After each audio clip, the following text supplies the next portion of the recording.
जब हम बात करते हैं रिजर्वेशन की तो हमें पता चलता है कि सबसे पहले हम लोगों को देखना पड़ेगा कि जनगणना कितनी है, किस जाति की कितनी जनगणना है। और ये काम किया बिहार सरकार ने 2 अक्टूबर को, जब उन्होंने निकाला कि जातिगत जनगणना कितनी, और उसके बाद में ये आवश्यकता पड़ी कि रिजर्वेशन बढ़ाया जाए, क्योंकि रिजर्वेशन जितने पॉपुलेशन को दिया जा रहा था वो कम था।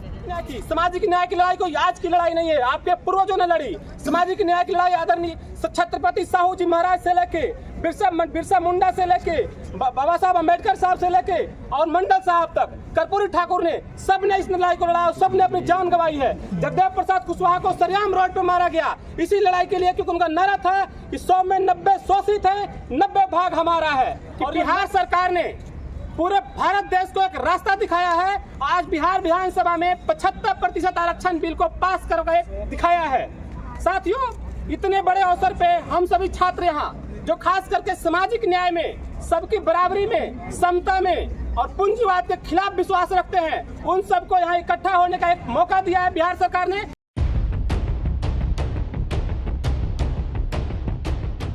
साथियों, सभी साथियों को जय भीम और जय समाजवाद। आज हम सबके बीच एक खुशी का पल आया है कि बिहार सरकार ने पूरे भारत देश को एक रास्ता दिखाया है। आज बिहार विधानसभा में 75% आरक्षण बिल को पास करके दिखाया है।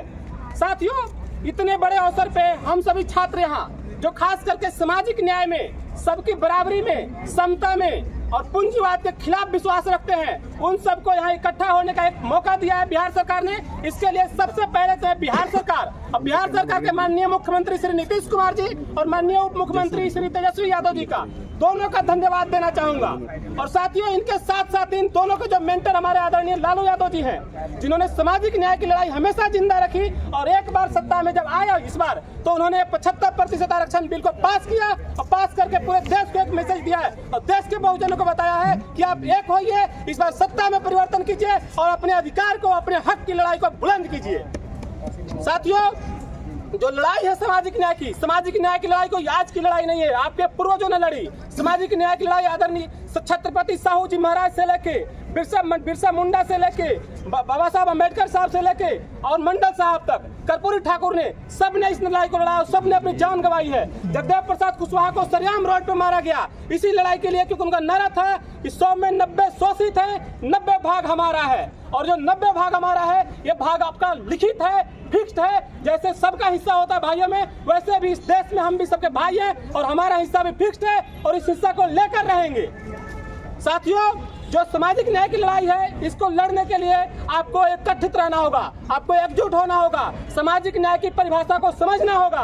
और इस अवसर पे आज चूंकि दिवाली होने जा रहा है 2 दिन बाद, और हम सब के लिए, सभी सामाजिक प्रिय बच्चों के लिए बिहार सरकार ने एक अवसर दिया है कि आप इस दिवाली में खुशी खुशी दिवाली मनाइए, अपने हक अधिकार को लेकर दिवाली मनाइए और सामाजिक न्याय की लड़ाई को आगे बढ़ाइए।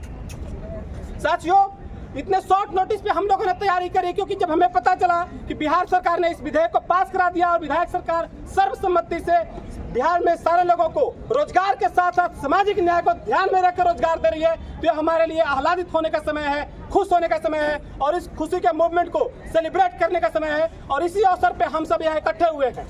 इस भीड़ में सब लोग बराबर हैं, कोई जाति नहीं है, सबका एक जाति है, सारे के सारे बहुजन हैं और सारे के सारे न्याय प्रिय हैं, सारे के सारे समाजवादी हैं और सारे के सारे समतावादी हैं। समतावादी मतलब जो सबको बराबरी का अधिकार देने में, सबको न्याय देने में, सबको विश्वास देने में विश्वास रखते हैं। साथियों, इस अवसर पे हम लालू जी, आदरणीय लालू जी का खास करके धन्यवाद देना चाहेंगे, क्योंकि उनका मिशन था, शुरू से लेकर आज तक मिशन था कि सबसे पहले आरक्षण के दायरे को बढ़ाया जाना चाहिए।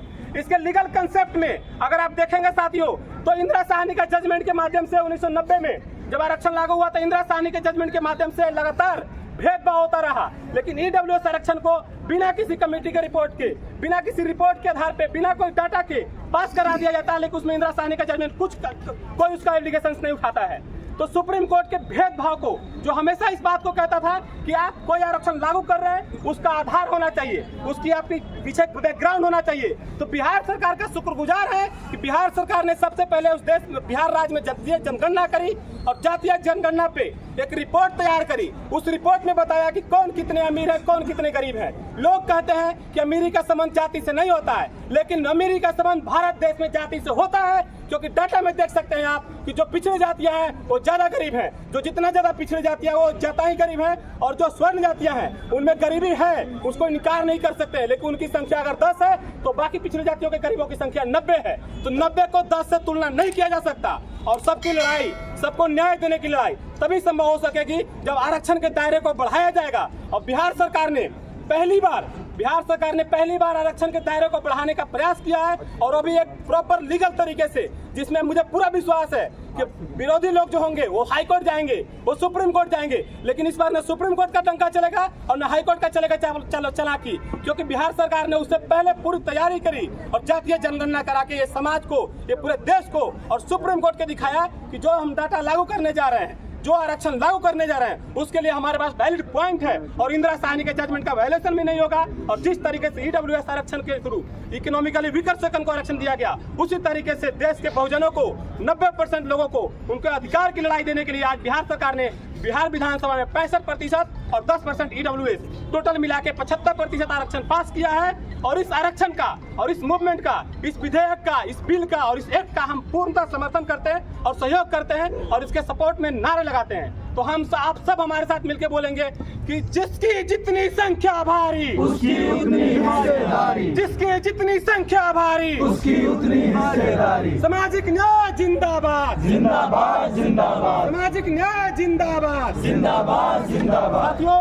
इस अवसर पे मुझे बोलने का मौका मिला और आप सब आए, आप सब अपने विचार रखिए और सभी लोग इस प्रयास को देश के अलग अलग हिस्सों में, उत्तर प्रदेश, बाकी 27 राज्यों में इस मूवमेंट को बढ़ाया जाए और केंद्र सरकार पे इतना मूवमेंट में दबाव बने कि केंद्र सरकार अन्याय के खिलाफ है, अन्याय के खिलाफ ना होकर अन्याय के खिलाफ काम करे और न्याय पसंद काम करे और देश में, पूरे देश में आरक्षण के दायरे को 49% से बढ़ाकर 75% तक किया जाए। और ये सबके न्याय की बात होगी, सबकी जीत होगी, इसमें किसी की हार नहीं है, सबकी जीत है। आरक्षण जब 52% किया जा रहा था, उस समय जो जगदेव बाबू थे वो बिहार विधानसभा में आरक्षण बढ़ाने की मांग कर रहे थे, 52% ओबीसी की आरक्षण की मांग कर रहे थे। तो उसमें जनार्दन तिवारी नाम के एक विधायक थे, जिन्होंने कहा था कि अगर आपको आरक्षण चाहिए तो आप अमेरिका चले जाइए। इसके जवाब में जगदेव प्रसाद बाबू ने कहा था कि अमेरिका जाने का वक्त आप लोगों का आया है, जो सांस्कृतिक साम्राज्यवादी हैं, जो पूंजीवाद है। तो मुझे आज जगदेव बाबू की याद आ रही है। अगले वक्ता के तौर पर मैं बुलाना चाहूँगा आयशा से सूर्यांश को, कॉमरेड सूर्यांश। इतने शॉर्ट नोटिस के बाद यहाँ पर जमा हुए मेरे सभी साथियों को मैं क्रांतिकारी इस्तकबाल करता हूँ। हमने देखा कि बिहार सरकार ने 75% रिजर्वेशन का जो अभी बिल पास किया, बहुत ही एक क्रांतिकारी कदम उसको मान सकते हैं, लेकिन एक ये सरकार की उपलब्धि के तौर पर ना देखा जाए, एक बहुत बड़े आंदोलन की, एक सामाजिक न्याय के आंदोलन की, जनता के आंदोलन की उपलब्धि है। इसको एक उस तरीके की उपलब्धि को देखा जाए। जब हम बात करते हैं रिजर्वेशन की, तो हमें पता चलता है कि ये सबसे पहले हम लोगों को देखना पड़ेगा कि जनगणना कितनी है, किस जाति की कितनी जनगणना। और ये काम किया बिहार सरकार ने 2 अक्टूबर को, जब उन्होंने निकाला कि जातिगत जनगणना कितनी, और उसके बाद में ये आवश्यकता पड़ी कि रिजर्वेशन बढ़ाया जाए, क्योंकि रिजर्वेशन जितने पॉपुलेशन को दिया जा रहा था वो कम था। वही हम देखते हैं कि कुछ लोग कहते हैं कि जातिगत जनगणना के बाद में सांप्रदायिकता के जो इंसिडेंट हैं वो बढ़ेंगे। मैं उनसे कहना चाहता हूं कि 1000 साल से जब हम बात करते हैं एक रीजन की, हिंदू की, जहां पर लोअर कास्ट ने, SC ST ने कभी अपने आप को उस पैमाने में देखा ही नहीं, वो आज चाहते हैं कि जितने भी दंगों में मरे, जितने भी फुट सोल्जर तैयार हो, वो सब लोअर कास्ट हो। तो हम आज उसको उस पैमाने में क्यों देखें? अगर सबसे पहली चोट जातिगत जनगणना के बाद में किसी को लगेगी, किसी विचारधारा को लगेगी, तो वो होगी बीजेपी RSS की सांप्रदायिकता की विचारधारा।